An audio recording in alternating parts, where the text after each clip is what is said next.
Well, Coach, Saturday night it was easy to see how much that meant to you and to the players, to the team, to everybody. But now that you've had a chance to review the film, is there something that you think was critical that your team was able to do to get over that hump and finish that game in the fourth quarter? Yeah, I think it was really what was evident. It was a team effort in all three phases of the game, and that's what it was going to take. And we had to be patient because we're obviously playing the #1 defense in the conference, and I thought our defense really stepped up, got the ball back, made some key stops. Offense did enough to score enough points to win, and really, was able to move the ball, not get behind in field position, right? So move the ball enough to be able to change field position and give them a long field to go for most of the night, except for right before the half, obviously. But special teams played really well, and so it was a team effort, and guys played extremely hard, and you could tell it meant a lot to them. And I've never doubted our effort. Our kids play their hearts out all the time, and so it was really, really rewarding to see them have some success and be able to come away with the victory and obviously the Valley Trophy. And so, yeah, it was a great night for our kids. I think it was a great night for a lot of people, and the atmosphere was kind of unique. I know that you're focused on plays, but did you feel, the presence of your 82 teammates, Derek, Devontae, so many Bulldog greats in the house? I really didn't. I'm just kind of focused on my little thing going on there. Unfortunately, Devontae was going to talk to the team before the game, but unfortunately something happened to his plane. He didn't get here, so I never got a chance to see him. And just running on the field, saw some of the 82 team. So it's always nice to have representation from former Bulldogs, and the fans were awesome. The stadium was full, and the fans were into it, and so. We let them down in the Oregon State game. We didn't hold on, and so just happy that we're able to get a victory for the fans who come out and support us. And you generated a little momentum now, but I know you're also waiting to see when some other guys are getting back. Any chance of getting some of those injured players back on the field this week? Again, that's week to week and day to day, and so. It seems like it's just kind of a revolving door because maybe you get one guy back and another guy goes down during the week. And so early in the week like this, you're still kind of evaluating the damage, I guess, of how severe some of the injuries were during the game, if they're going to be able to play this week or not, and how many days of practice they have to sit out, and so on and so forth. But no new updates on the long-term guys. Nothing. There's no updates as of now for that. Coach, after such a long road trip filled with so much adversity, your team now goes back on the road. Do you think they learned anything specifically that they'll take to Albuquerque this week? Well, I told him, it's critical that that we travel well. We've had enough experience at traveling, that's for sure. So that's not going to be anything new for us. But each time you travel, each venue, each team that you play, bring new challenges. And New Mexico's number 2 in defense, in rush defense, and I looked at the standings and the stats today as far as where people stand, and this would be the third team top defense that we've played out of the top 4 in our conference, and Air Force is the other one, and we don't play them. So early on in our conference play, we're playing some of the top defenses that are in our conference. Coach, in looking at New Mexico, they're obviously a team that's struggling right now. What do you make of their most recent game against New Mexico State? Well, it was kind of a weird one to figure out because they really dominated the time of possession, yards, all the stats. They just weren't able to put it in the end zone and sell it for 3 field goals, and so typically that doesn't allow victories, but it wasn't like they weren't doing positive things. And so they can be a dangerous team for sure. Their quarterback's been around a long time. He's a senior, and and they play great defense, as I mentioned. And so, it seemed like one of those nights for them where they couldn't finish drives, but they're very capable of doing so. Jamie Christian is on their staff, running backs coach, obviously somebody that you know very well, coached with you here when you came the first time around. What type of a job do you think he's been doing over there, and is he somebody that you keep in touch with, follow his career, even if he's not currently on your staff? Yeah, Jamie's a friend. Spoke with him in the off season. I have not looked at the special teams yet. I did look at some of the numbers statistically, and they seem to be doing a good job there. I know what kind of coach he is. I know he's a detailed coach, and so I'm sure they'll be very prepared and ready to go. With your team, I know obviously you guys were thrilled with that defensive effort. David Perales was named Mountain West Defensive Player of the Week this week, certainly well earned for his 4 sacks. Anything specific that you'd like to say on his performance and how he's been in the cap of that defense? Yeah, that was a phenomenal night for him. The effort and the plays that he made, getting 4 sacks and I think 5 tackles for loss, and just really played hard, and and it's key that the other guys do their jobs as well, and so that they're taking up blocks so David can maybe be one-on-one. And I thought our defensive staff, Coach Coyle and the staff, did a really nice job with the game plan, really mixing it up. And he wasn't only rushing, but he was dropping, and he played a major role in the defensive game plan and executed really well. And that's the way he is. He practices that way every single day. You kind of have to pull the reins back on him a little bit because he's just so intense. But really happy for him, and we really needed that effort, along with everybody else on defense. I thought our defense really played well. Played hard, ran to the ball, did a good job of tackling, and so we're going to need another one this week.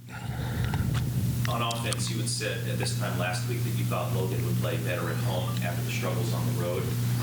How would you assess the way that he played last night? Were you happy with his performance? Saturday night, were you happy with his performance? Yeah, he was 22 of 32. I think that's 69% passing for 230 yards against a team who had given up 150 yards a game passing. And what I think I was most impressed with was his poise, because the game did not start off very well as far as pass protection, and for him to keep his poise and hang in there and do some good things and move the ball down the field. I thought the experience of the previous 2 games, I thought it showed on Saturday. Not perfect by a long shot, right? But there's a lot to deal with at quarterback, with the pressures and against a great defense like that, managing the clock and all the things that go along with quarterback play. And I think I said it last week at the end of the week. It was Cordero's 41st start, and it was Fife's 3rd, right? And so over time, you just get more used to the timing of the game. It's going to be another huge test this week, because each week you don't play the same defenses every week. There's different variations that come at you, and so each week's a new test. And but I thought his poise was tremendous. We gave him Offensive Player of the Week for our team because of that. To complete 22 out of 32 passes and throw a touchdown and 1 interception. He tried to take a shot with Kropp and just one-on-one. But for the most part, I thought he ran the offense very well and kept his composure against a really tough San Jose defense. I know you said with the injured guys that it's week to week. Jake's mom posted on social media that it was a video of Jake with Derek on Saturday night, and he hinted that it was a broken tibia and that he was going to be out for a while. Are you under the impression that this is going to be Logan's team moving forward? No, it's week to week with Jake. He has a little chip that we're constantly monitoring to make sure that it heals. We're not going to put him in harm's way, but we're monitoring that. He's looking better each and every week. He's walking just fine, and but obviously, walking just fine doesn't mean you can go out and play a Division I football game. So I know he's chomping at the bit, but we just have to let we have to let Mother Nature do its job and have that heal, and so we're constantly monitoring that. And so I think I truly, like I said, I'm not trying to throw you guys off with anything. It is week to week. How things heal happens different, from week to week. So I think he's coming along fine, but we just we'll get more information this week, I'm sure. And I just have one more question for me. I know you guys are kind of in your own little bubble, certainly on Sundays, day after the game, going through film and stuff. But I'm curious if you noticed that Ronnie Rivers made his NFL debut and he caught a catch for the Rams. Did you see the play? Any thoughts on it? I didn't see it. I did not see it, but my wife told me about it. And yeah, I'm kind of in my own little world. I don't get a chance to watch much of that. But I did see, my son sent me a picture of him and Mosby side by side that exchanged jerseys after the game, and I thought that was pretty cool because they were college roommates and now they're on an NFL field together. So it was awesome to see those guys side by side. Coach, I know you talked about on Saturday the pass protection wasn't there in the first quarter, but it was there afterward, and a big part of that was your left tackle Jacob Spomer. You mentioned him in the lead up to this season, but how have you seen him develop in his first season as a starter there? Yeah, he's played very solid. He really has. And you look at our offensive line, it's kind of been a revolving door, but he's been one that's been there and has played solid for a first-year player. We have a few first-year players playing in there. And, so the speed of the game and the different things that you see from week to week is a challenge for him, but he competes really hard. And, he's been one of those guys through the year that gets banged up and plays through things and heals during the week, and he's a tough guy, very smart, and so thankfully he's no one's going to be perfect, but he really battles, and I think he's done a really nice job for his first year. What's it on the tape? He blocked the preseason Mountain West Defensive Player of the Year and kept him to no sacks. What's it on the tape from last Saturday? Well, they had a lot of guys on the defensive front, to tell you the truth. Both those defensive ends, I don't know 42's name. I should, because he gave me nightmares. He kept me up all week last week. I told him that after the game. He's, walking up to him, he's not only is he a great player, but when I walked up to him after the game, he's huge. And, they were a difficult front. They really were. I mean, and then when they start blitzing, they start doing their stuff. And so they battled, and I thought Dante Bull battled as well, had a key one at the end of the first half that was not good, of course. But I thought he played very well.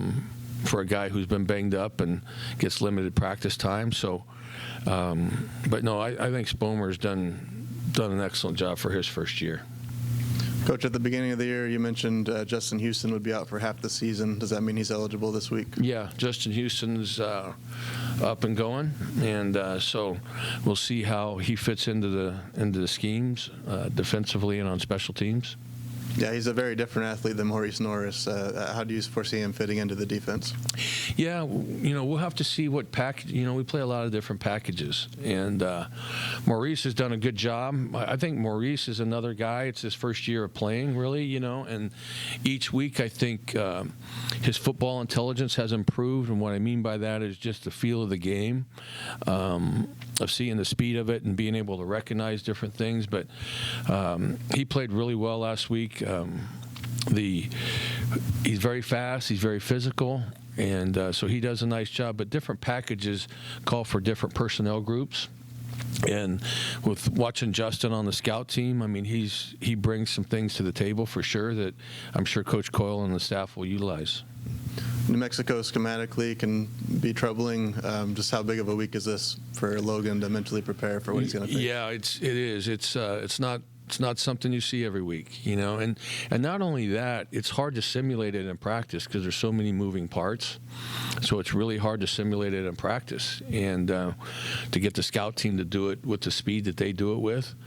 And so for years, every time you play this team or this scheme, Rocky scheme, you run up against the same stuff. It's very similar to playing against Air Force in the option to try to simulate the option in practice. You cannot do it the way they do it, right? So we're going to have to try our best to be able to simulate what they do, and but it's difficult. There's a lot of moving pieces to this.